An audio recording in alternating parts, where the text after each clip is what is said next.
Researchers often reach out to our team for help with breeding schemes, usually if they are new to a Crelox breeding scheme or if they have a complicated multiple mutant strain that they want to generate, and they want to maintain their breeding colony in the most efficient way.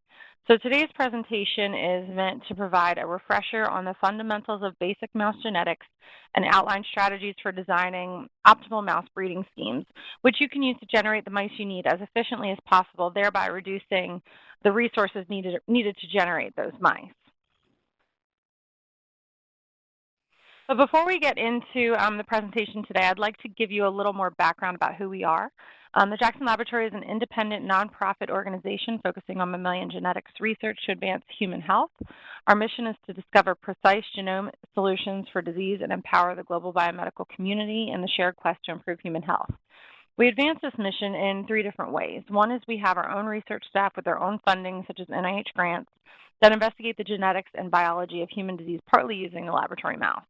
We also provide scientific services and resources to investigators around the world.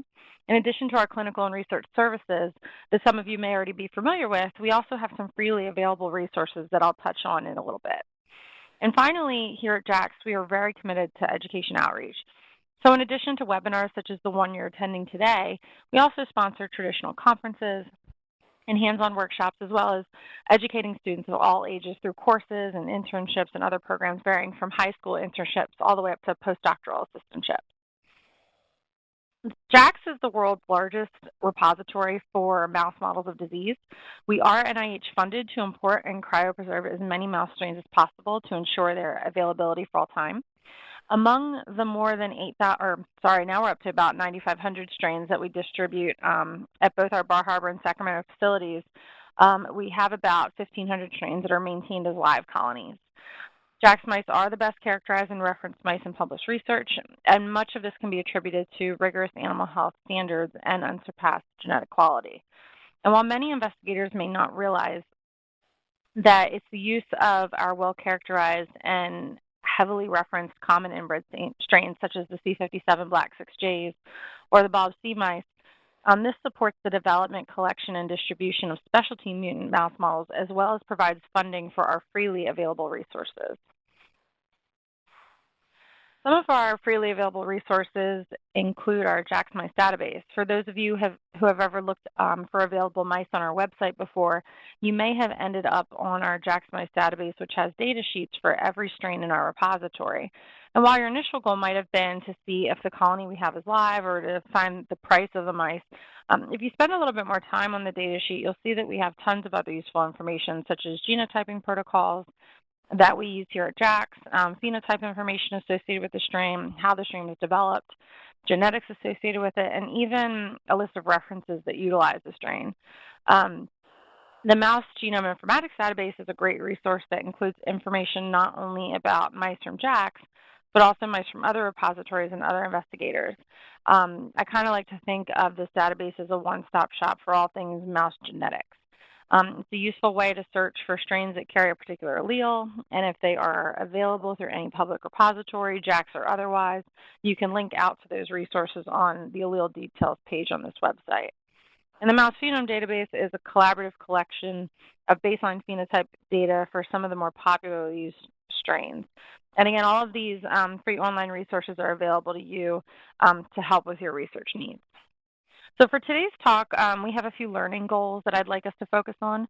We'll first revisit Mendel's laws and get a quick refresher on that subject matter. We'll then go over how to use Punnett squares to predict what genotypes you will generate in certain breeding schemes. And finally, I'll cover different strategies that we use here at JAX to optimize breeding schemes that you can use in your own lab to generate the proper experimental and control cohorts. So there's some terminology that I want to go over before we revisit Mendel's laws. Most of you are probably familiar with these terms, but it doesn't hurt to get a clear definition of these terms since we'll be using them a lot today. So you'll hear me use the word allele a lot today, especially to describe different mutations. Allele refers to any two or more variants of a gene. When we talk about genotype, we're referring to a specific combination of alleles. We can have mice whose genotype is homozygous. This usually is represented with the term HOM or home. a plus plus or a minus minus, or, in the case of transgenics, if you have a homozygous, it's a TG-TG. And here at JAX, we actually use the minus minus for a homozygous target mutation and a plus plus for a homozygous wild type, or we'll use a TG-TG for a homozygous transgenic. When you have a homozygous genotype, you have two identical alleles of the gene. A heterozygous genotype refers to two different alleles of the same gene. This is when you have a mutant allele and a wild type allele. This is traditionally represented with the HET or a plus and minus sign. A hemizygous genotype is when there is an unpaired gene in a diploid cell. Males are always hemizygous for genes that are on an X or Y chromosome.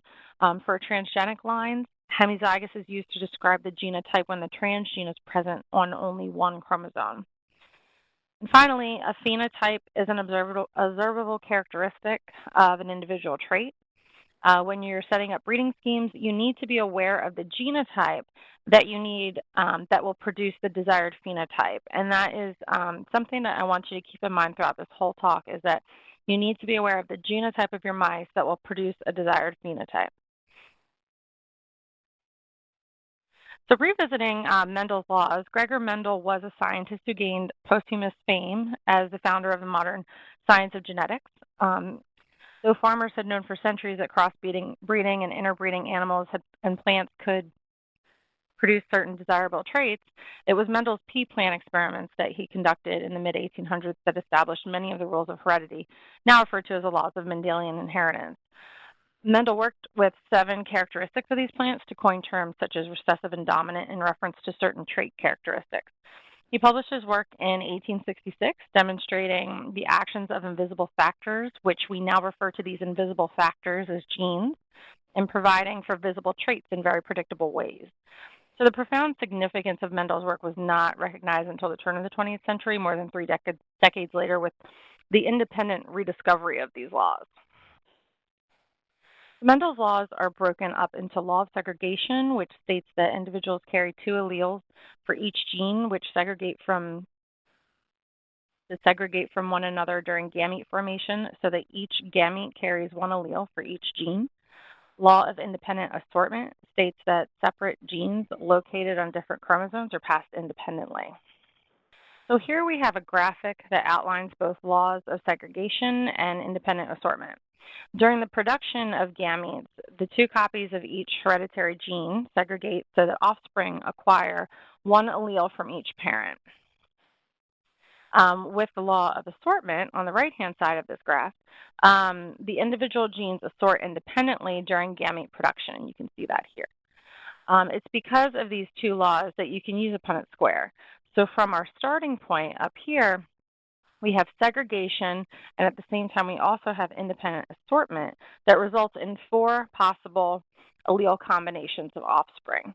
You can see we have the allele combination for small r, small y, big R, big Y, small r, big Y, and big R, small y.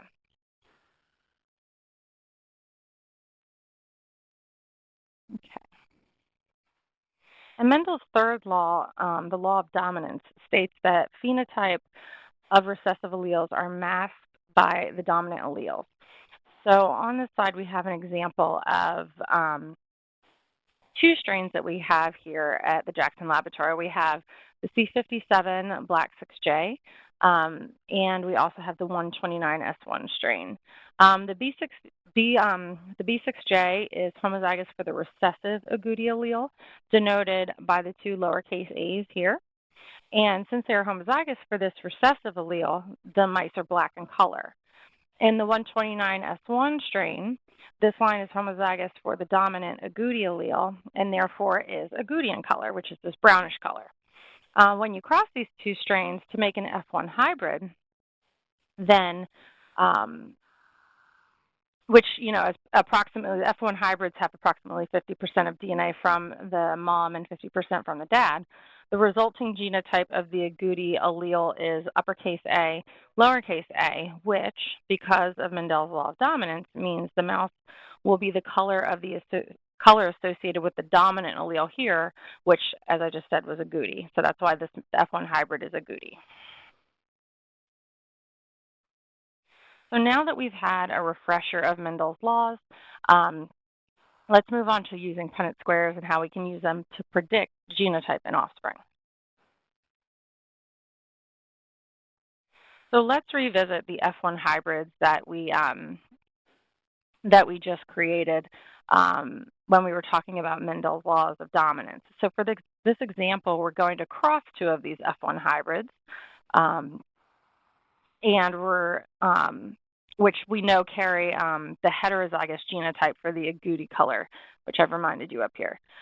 We can utilize a Punnett square with this and any other cross to help us visualize the cross.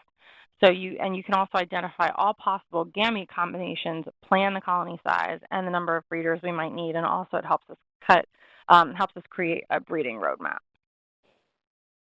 And also, I just want to mention there are some online resources for Punnett squares. If you don't want to, hand draw them out, there is a lot of websites that offer free use of Punnett squares. So the first step when using a Punnett square is to determine the gametes each parent can contribute.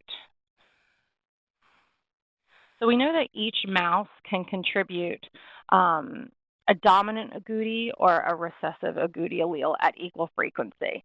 So we've got, the first mouse listed here, and we've got the second mouse listed here. So now that we have we have that filled out there, we can actually fill in our Punnett square, and this will determine all the possible combinations of alleles at fertilization.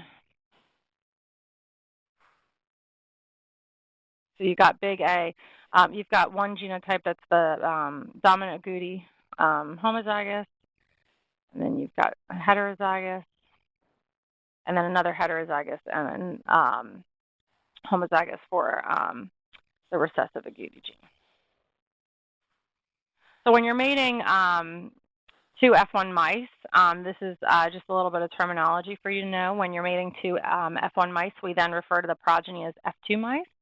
And in this example, we see 25% of the mice with this dominant agouti genotype. We see 50% with this heterozygous agouti genotype, and then 25% with that are homozygous for the recessive agouti genotype. So now we want to determine the possible phenotypes of the progeny, because we just determined the possible genotypes that you can get. So now that we know the genotype, let's look at what we can expect.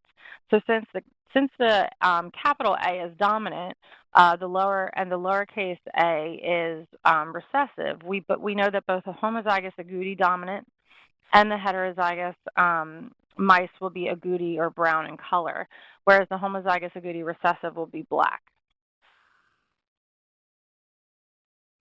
And so, the possible phenotypes of the progeny, we'll know that 75% will express the dominant agouti phenotype and 25% will express the recessive black phenotype. So if you're maintaining a colony of, F1 by F1 crosses, you're going to expect less black mice to be produced in that colony.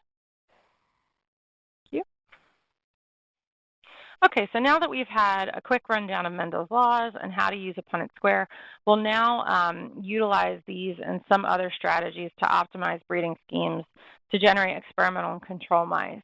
And this is where the talk is going to get a little bit heavier, so I'll try to go slowly, and that way you can follow along. And I tend to talk very quickly, so if I'm going too fast, just please send Catherine, a question or a comment, and she'll give me the heads up to kind of slow down a little bit. Okay, so the first step that you should always do when setting up a new breeding scheme is to work backwards. So in order to do this, you need to think about what genotypes you're going to need. And you're going to think about what the genotype is that will produce the desired phenotype that you want.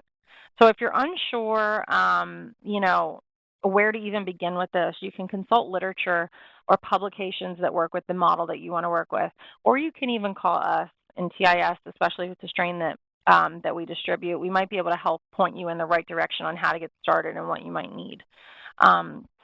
You not only want to think about the experimental mice that you need, but you also want to think about the control mice that you're going to use. What genotype and also what genotype will provide them.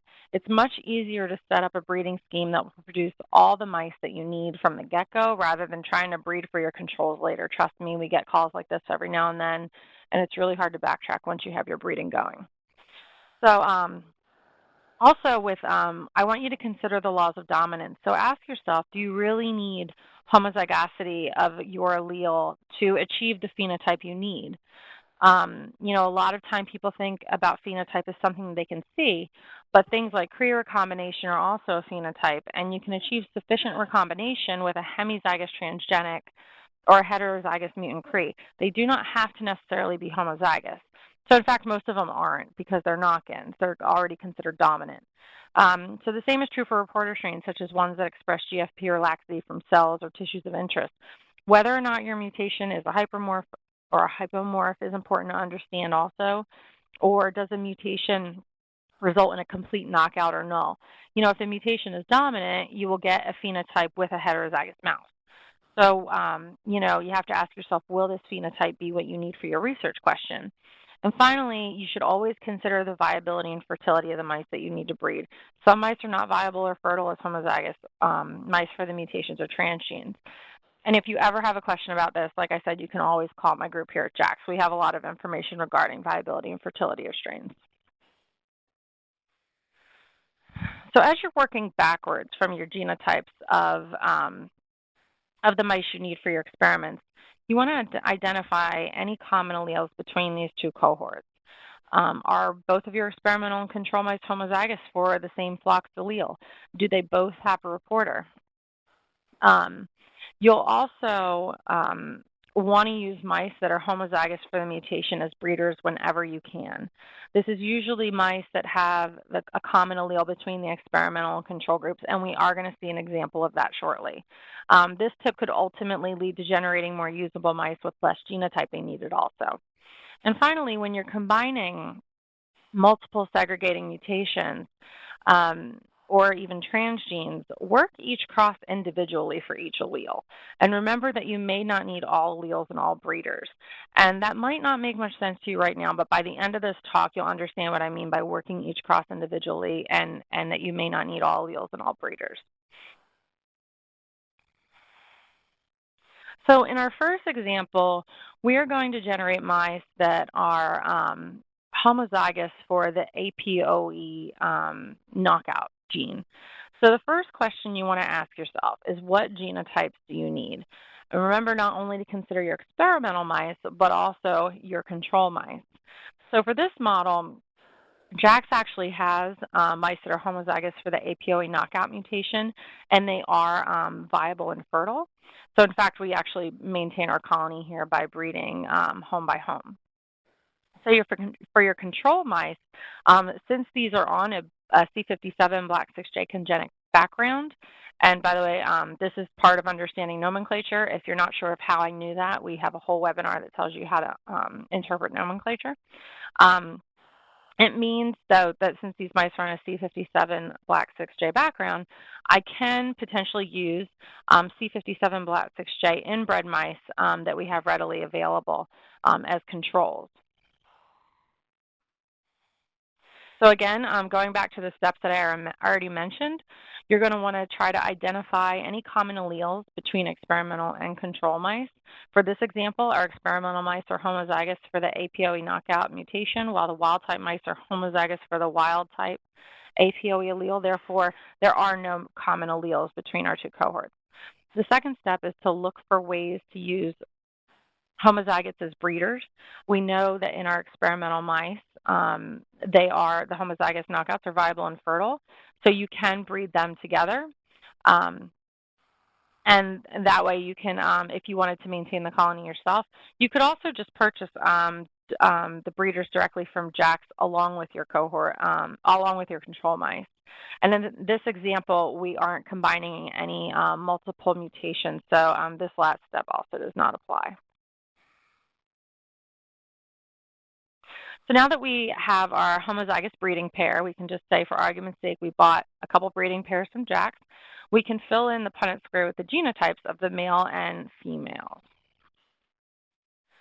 So as we can see, we can say here that we have our female mouse, and here we have our male mouse, that 100% of the mice are homozygous for the APOE knockout mutation. And that's a very, very straightforward and simple use of the Punnett squares. We will be getting more complex here.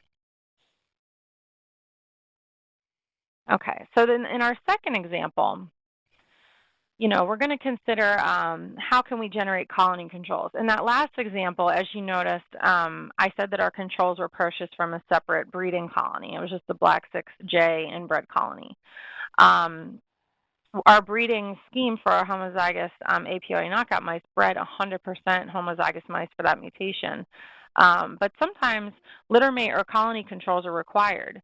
You might need this if the mutant is on a mixed background, say maybe a Black 6 and 129, and maybe you don't want to purchase the controls for that, or maybe the controls are on a mixed background that are not available.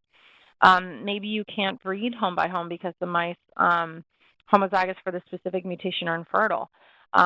This breeding scheme also avoids problems associated with genetic drift occurring between separate breeding colonies because you're constantly infusing with a wild-type DNA. And, actually one of the most common requirements for breeding your colony controls is because journals that you want to submit your work to or publish in might require litter mates or colony controls. Okay, so for our second example, again, we're gonna talk about what genotypes do we need. So for our APOE knockout mutants, instead of these mice being on a Black 6 background, they're on a mixed background or a stock background. And we use this term stock to denote that there are 3 or more inbred strains or at least one outbred strain, like a CD1, that contributes to the genetic background of these mice. And we also know that these mice are viable and fertile as homozygotes. For the control mice, we're going to want them to be wild type for the APOE allele. And we also want them to be colony mates, and we also know that these mice are viable and fertile. So remember your steps. Your first step is to identify common alleles between experimental and control mice. For this example, our experimental mice are homozygous for the APOE knockout mutation, and the wild-type mice are homozygous for the wild-type allele. Therefore, there are no common alleles. The second step is to look for ways to use homozygous mice as breeders.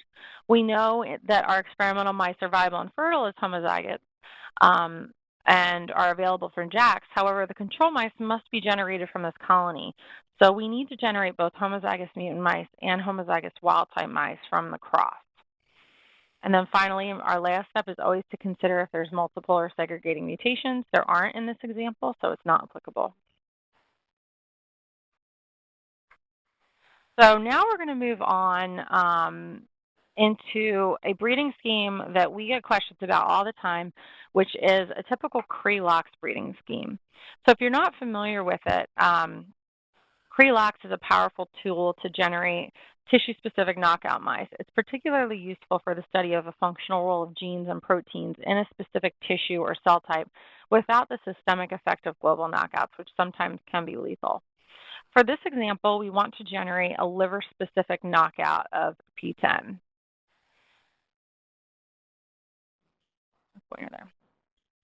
You will first need to be sure your model is homozygous for a FLOX allele. You'll see these LOXP sites on either side of our gene of interest.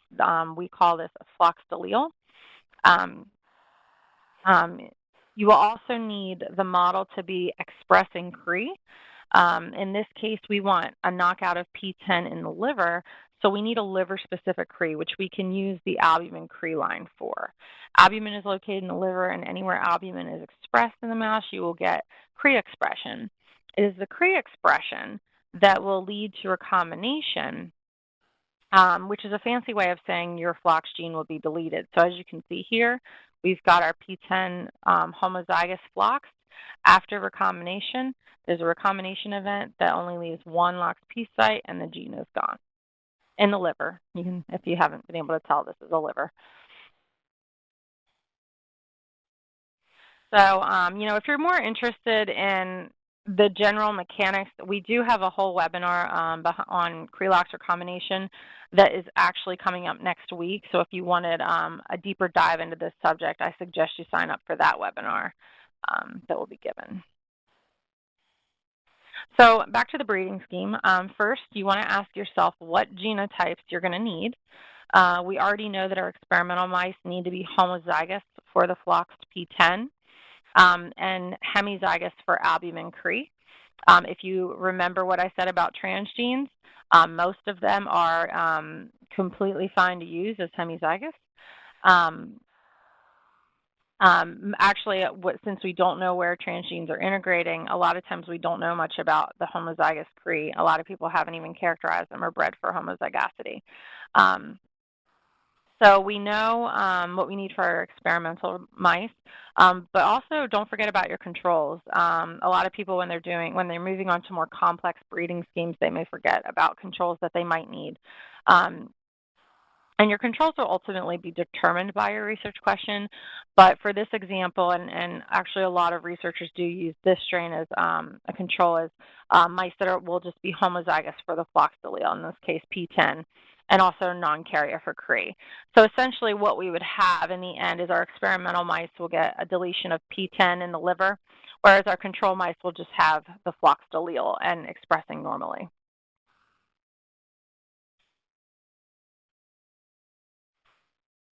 So remember your steps. First, you want to identify common alleles between experimental and control mice. For this example, our common allele is homozygous floxed P10. We then want to look for ways to use homozygotes as breeders. In this case, both experimental and control mice are homozygous for floxed P10, and these mice are viable and fertile. Therefore, we should make sure that both of our breeders are homozygous for the floxed P10. And lastly, and this is our first example where you'll want to combine multiple segregating mutations. So when you have a situation where you want to combine multiple alleles, you're going to want to work each cross individually. So you're going to want to work your Cree cross and your floxed cross separately.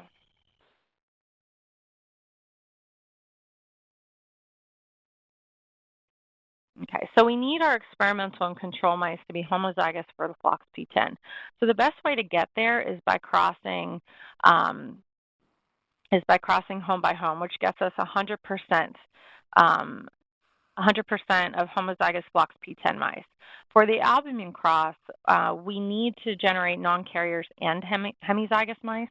So to get this, we can cross a non-carrier and a hemizygous Cree, which if you work it out on a Punnett square, you'll get 50% non-carriers and 50% hemizygous Cree. And now that we've worked out each cross individually, we can combine crosses for both alleles together.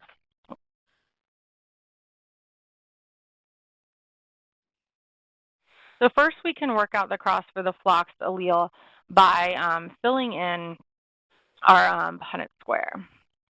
So here we have our floxed allele, and if we fill it in, then we'll see that we get 100% homozygous mice. For our albumin Cree, we can go ahead and this gives us, we can fill in our here. So here we have our non-carrier on the left. Here we have our hemizygous mice. I know this because this mouse does not carry Cree, so that's my non-carrier, and this mouse is hemizygous for Cree, so that's where you see this. And if you fill in,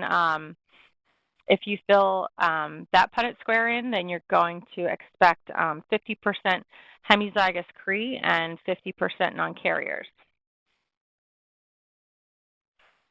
So at this point, we know what we need for our end cross, and that's going to be our end cross. Homozygous floxed P, non-carrier for Cree, that's our control. And our experimental mice are homozygous floxed P, hemizygous for Cree. But how do we get there? We want to start with the parental strains that we have available to us.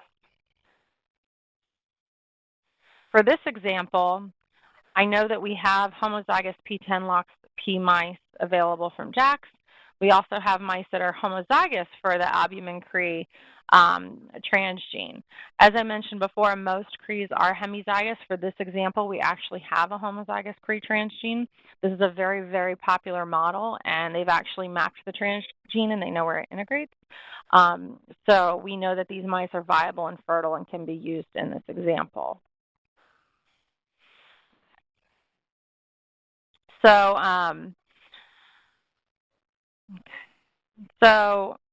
if the albumin Cre, go through to our, so what we do is we mate these two mice together, and what we're going to end up with is 100% of the mice are going to be heterozygous for the P10-LOX-P and also heterozygous for the albumin Cre.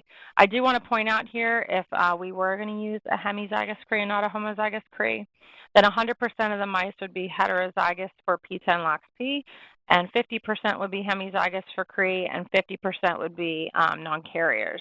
But in this case, 100% are going to be het and hemi because we're starting out with two homozygous parental strains. So in order to get to our homozygous P10 flox allele, we're going to have to do another round of breeding. So what we're going to do is we're going to select the mice that are heterozygous for the P10 flox and hemizygous for albumin Cre and cross them back to our mice that are homozygous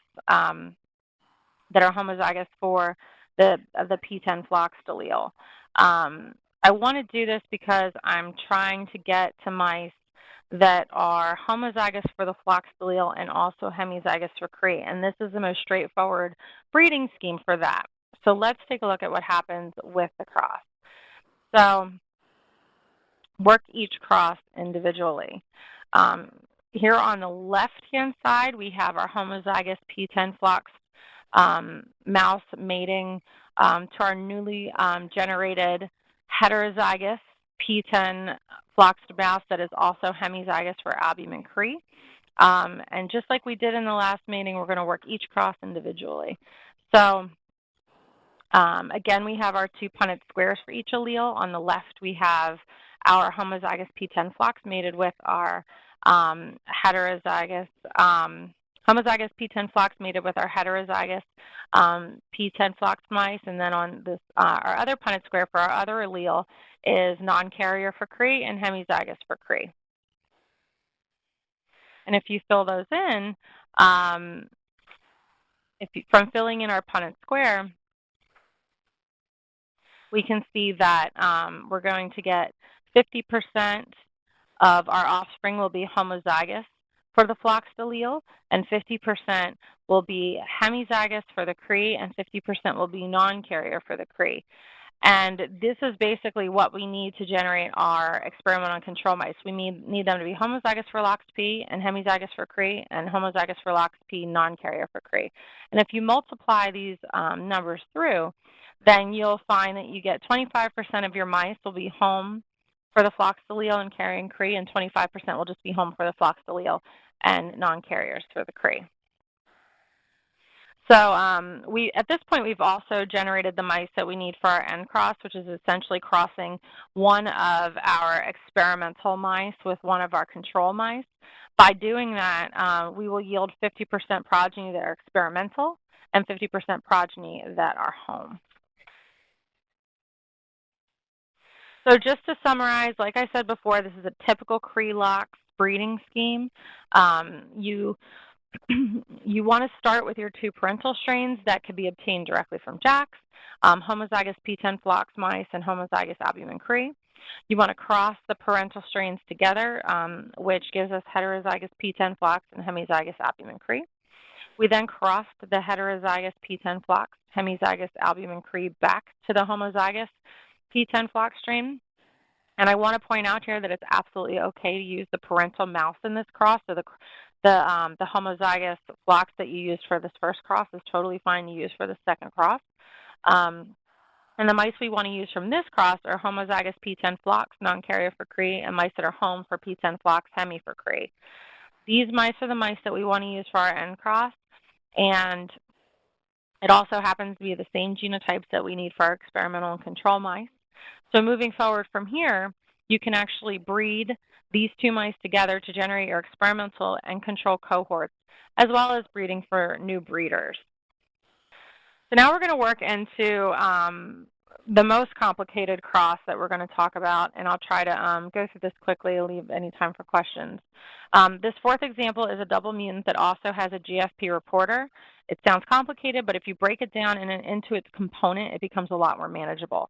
So first, let's look at the experimental mice. We want these mice to express GFP, and we also want experimental mice to be, so we want them to be hemizygous for GFP. We also want them to be homozygous for the APOE knockouts. And also we want them to be heterozygous for the APC-min mutation. And remember from earlier, the hets for this strain do have a phenotype because the mutation is dominant. I know this because the M is capitalized here and not lowercase. And plus we know from experience that the homozygous mice for this mutation are not viable. Our control mice for this example, we don't want them to express GFP, so they will be non-carriers for the GFP transgene, and I also want them to be homozygous for the knockout allele, but I want them to be wild type for the APC-min mutation because I don't want them to have that phenotype. Okay, so remember your steps. Again, you can always use these steps to help you get through a cross. You're going to want to work backwards. You're going to want to identify common alleles in your control and experimental mice. You want to fix for homozygosity wherever you can, and you want to work each cross individually. For the GFP cross, I know we need mice that are hemizygous and non-carrier, so our cross is hemi by non-carrier. For the APOE mice, I know that both my experimental and control mice need to be homozygous so we can breed a home by home. We know those are viable and fertile. And for the APC-min mice, or the APC allele, I want to have mice that are experimental mice will be heterozygous for the APC-min, and also our controls are going to be wild type for the APC mutation. And then after you've figured out each individual cross, you can combine them. So there's a couple things to remember. And I brought these up earlier, and I'm going to reiterate them again. To figure out what cross produces our experimental and control mice, I want you to remember that the common allele is the only one that has to be homozygous, and that we do not need all alleles in all breeders. So we don't need all of the alleles in both of our parental strains to achieve what we need. So we know that our end cross, going from the last slide, we want our end cross to be hemizygous for GFP and homozygous for APOE knockout mutation, crossed with a mouse that's homozygous for the APOE knockout mutation and heterozygous for the APC-min. You can work through the Punnett square for those alleles, but what you'll get at the end is from this cross is 25% of the mice will be experimental mice, 25% of the mice will be control mice, and the other 50% mice that you generate will be new breeders. So you can see from here that you're going to be able to use 100% of the mice that you produce. So now that we know what we want our end cross to be, we can start with the parentals. Remember, we're actually performing two separate crosses at the same time at this point. So one cross is hemizygous GFP mice crossed with a homozygous APOE knockout. In the interest of time, I'm not going to work through the Punnett square, but I suggest you go ahead and try all of this on your own to get a really good grasp of what you would expect to see. This cross will yield 50% hemizygous GFP, heterozygous APOE knockout mice, which is the genotype that's important to us. The other cross done concurrently is homozygous APOE knockouts crossed with heterozygous APC-min mutants. The mice that we need to identify are het for the APOE knockout mutation and also het for the APC-min. So that will be approximately 50% of our pups. So now that you have these pups, you'll want to identify and cross back to the common allele, which in this example are the APOE knockouts. So you can see here they're in the experimental and control mice. This strategy results in a cross of the hemizygous GFP, heterozygous APOE knockouts with mice that are homozygous for the APOE knockout, which results in 25% hemizygous GFP, homozygous APOE knockout mice. The other cross that you would need to be doing concurrently with this one is heterozygous APOE knockout, heterozygous APC min with mice that are homozygous APOE knockout. This yields also 25% homozygous APOE knockout, heterozygous APC min. These mice are the genotypes that you need for your resulting colony maintenance cross. We've got our hemizygous GFP, homozygous APOE knockout mice crossed with our homozygous APOE knockout heterozygous APC min. This will yield 25 experimental mice, 25% controls, and with the remaining 50% of mice that can be used as new breeders. I want to take a couple seconds to go over that other option that I showed you and to show you, and that would be this option here, where you have a mouse that carries all three alleles crossed with the homozygous APOE. And I want to show you how it will work, but I want to show you the reduced efficiency of it. So like the other option, we want to start with our parental strains. And this is going to be the same exact first two crosses that we did on the last one. For this cross, you would do two concurrent crosses again, one with the hemizygous GFP, heterozygous APOE, homozygous APOE to generate the hemi GFP het APOE mice. The other cross is home APOE knockouts with the het APC min to generate 50% het APOE knockout het min mice. However, this is where the breeding scheme is going to deviate from the last example. Instead of crossing both of these mice back to the home APOE mouse, you're actually going to have to cross the progeny from the first two crosses together. So what that is crossing a mouse that's hemizygous for the GFP het APOE knockout with het APOE knockout het min. So this will get you 50% of the mice will be hemizygous for the GFP, 25% will be homozygous for the APO knockout, and 50% will be heterozygous for the APC min.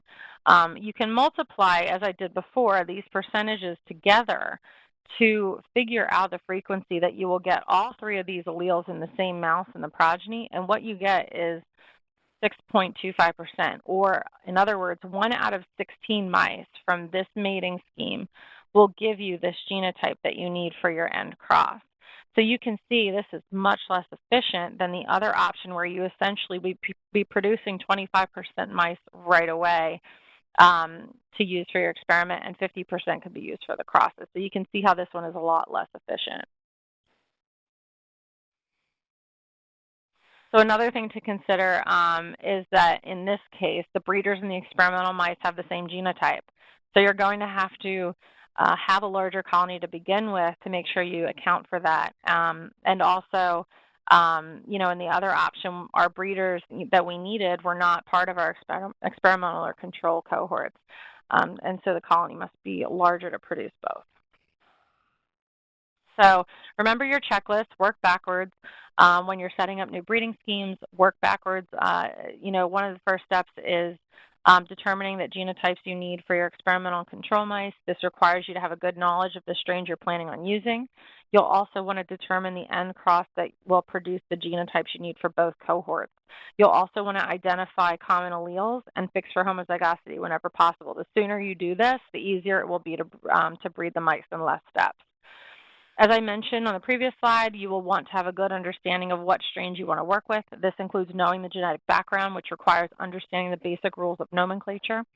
Also be aware of any linkage considerations. This will absolutely affect your breeding scheme.